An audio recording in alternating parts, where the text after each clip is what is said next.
అందరికీ నమస్కారం అండి. మేక నల్ల ఎలా ఫ్రై చేసుకోవాలో తెలుసుకుందాం. ముందుగా కళాయిలో 3 స్పూన్లు ఆయిల్ వేసుకొని ఆయిల్ వేడైనాక 1/2 టీ స్పూన్ జీలకర్ర, 5 పచ్చిమిరపకాయలు కట్ చేసి వేసుకోవాలి. ఇలా వేగిన తర్వాత 3 పెద్ద సైజు ఉల్లిపాయలను చిన్న ముక్కలుగా కట్ చేసి వేసుకోవాలి. ఈ ఉల్లిపాయ ముక్కలు బాగా దోరగా ఎర్రగా వేగాలి. ఇప్పుడు మేక నల్లను ఇలా ముక్కలుగా కట్ చేసుకోవాలి. మరి చిన్న చిన్న ముక్కలుగా కట్ చేసుకోకూడదు, ఇలా పెద్ద ముక్కలుగానే కట్ చేసుకోవాలి. ఇప్పుడు ఉల్లిపాయలు బాగా వేగిన తర్వాత ఇందులో అల్లం వెల్లుల్లిపాయ పేస్ట్ వేసి పచ్చివాసన పోయేంత వరకు వేపుకోవాలి. ఈ మేక నల్ల ఫ్రై చాలా టేస్టీగా అయితే ఉంటుంది.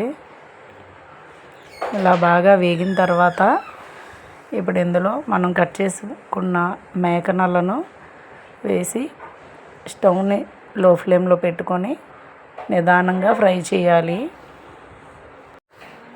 ఇది ఆయిల్లో కొంచెం బాగా కలిసిన తర్వాత ఇందులో రుచికి సరిపడా ఉప్పును,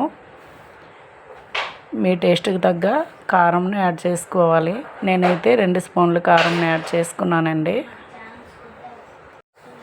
ఇప్పుడు మళ్ళీ నిదానంగా ఒకసారి ఫ్రై చేసుకోండి. కొంచెం గరం మసాలా పొడి వేసి మళ్ళీ ఒకసారి కలుపుకొని మూత పెట్టి ఒక 5 నిమిషాలు మగ్గనియాలి. 5 నిమిషాల తర్వాత మూత తీసి చూద్దామండి, ఫ్రై అయిందో లేదో చూసుకుందాం. చాలా బాగా అయితే ఫ్రై అయిపోయింది. ఇప్పుడు చివరిగా కొంచెం కొత్తిమీర, కొంచెం కరివేపాకు వేసి కలుపుకోవాలి. అంతేనండి, ఎంతో టేస్టీగా ఉండే మేక నల్ల ఫ్రై రెడీ అయిపోయింది. ఈ మేక నల్ల ఫ్రై బాలింతలకు కూడా పెట్టొచ్చండి.